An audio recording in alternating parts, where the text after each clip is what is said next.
भगवान राम ने अपने वनवास के दौरान लगभग 11 वर्ष मंदाकिनी नदी के किनारे स्थित चित्रकूट में गुजारे। इस दौरान उनके साथ अनेकों साधु संतों ने चित्रकूट को ही अपनी साधना स्थली बना लिया। यही कारण है कि चित्रकूट एक प्रमुख तीर्थ स्थल माना जाता है, विशेषकर भगवान राम से जुड़े हुए तीर्थ स्थानों में। हालांकि चित्रकूट सबसे अधिक अपने उस विशेष मंदिर के लिए प्रसिद्ध है जहां भगवान राम के ही स्वरूप कामतानाथ विराजमान हैं और जहां भक्तों की सभी इच्छाएं पूरी होती हैं। चित्रकूट का यह मंदिर कामदगिरी पर्वत की तलहटी में, जिसकी परिक्रमा करने के लिए देश के कोने कोने से सैकड़ों की संख्या में श्रद्धालुओं का आना जाना होता रहता है। कामदगिरी की परिक्रमा की शुरुआत होती है चित्रकूट के प्रसिद्ध राम घाट में स्नान के साथ। राम घाट मंदाकिनी और पयस्विनी नदी के संगम पर स्थित है। यह वही घाट है जहां भगवान राम ने अपने पिता राजा दशरथ का पिंडदान किया था। श्रद्धालु इसी घाट पर स्नान करके कामतानाथ मंदिर में भगवान के दर्शन करते हैं और कामदगिरी पर्वत की परिक्रमा प्रारंभ करते हैं। यह परिक्रमा 5 किलोमीटर की है, जिसे पूरा करने में लगभग 1.5 से 2 घंटे का समय लगता है। त्रेता युग में जब भगवान राम, माता सीता और अनुज लक्ष्मण सहित वनवास के लिए गए तो उन्होंने अपने 14 वर्षों के वनवास में लगभग 11.5 वर्ष चित्रकूट में व्यतीत किए।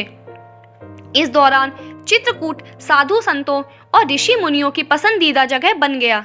इसके बाद भगवान राम ने चित्रकूट छोड़ने का निर्णय लिया। उनके इस निर्णय से चित्रकूट पर्वत दुखी हो गया और भगवान राम से कहा कि जब तक वो वनवास के दौरान यहाँ रहे तब तक यह भूमि अत्यंत पवित्र मानी जाती रही, लेकिन उनके जाने के बाद इस भूमि को कौन पूछेगा। इस पर भगवान राम ने पर्वत को वरदान दिया और कहा, अब आप कामद हो जाएंगे और जो भी आपकी परिक्रमा करेगा उसकी सारी मनोकामनाएं पूरी हो जाएंगी और हमारी कृपा भी उस पर बनी रहेगी। इसी कारण इसे पर्वत कामदगिरी कहा जाने लगा और वहां विराजमान हुए कामतानाथ भगवान राम के ही स्वरूप हैं। कामदगिरी की एक विशेषता है कि इसे कहीं से भी देखने पर इसका आकार धनुष की भांति ही दिखाई देता है। कामदगिरी पर्वत के परिक्रमा मार्ग में कई प्रसिद्ध मंदिर भी हैं। उनमें से एक है चरण पादुका मंदिर या भरत मिलाप मंदिर। यह वही स्थान है जहां भगवान राम के छोटे भाई भरत उन्हें अयोध्या वापस ले जाने के लिए आए थे, लेकिन भगवान राम ने वनवास पूरा करना ही स्वीकार किया। इस पर भरत ने भगवान राम की चरण पादुकाएं मांग ली थीं और यह घोषणा की थी, भगवान राम की अनुपस्थिति में राज सिंहासन पर ये चरण पादुकाएं ही सुशोभित होंगी। इसके अलावा परिक्रमा मार्ग में राम मुहल्ला, साक्षी गोपाल मंदिर, पीली कोठी और मुखार बिंदु भी स्थित है। परिक्रमा मार्ग में कई प्रकार की वस्तुओं और खाने पीने की दुकानें भी स्थित हैं।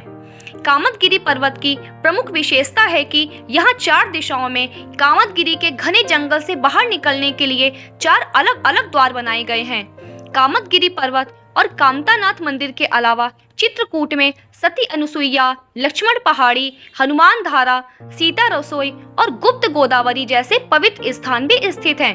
कामदगिरी का परिक्रमा मार्ग उत्तर प्रदेश और मध्य प्रदेश की सीमा पर स्थित है, या यूं कहें कि परिक्रमा का आधा हिस्सा यूपी में आता है और आधा एमपी में। दोस्तों, उम्मीद करती हूँ आपको ये वीडियो पसंद आया होगा। अगर वीडियो पसंद आया है तो इस वीडियो को लाइक करिए, दोस्तों के साथ शेयर करिए और हमारे इस चैनल को सब्सक्राइब करिए। Thanks for watching.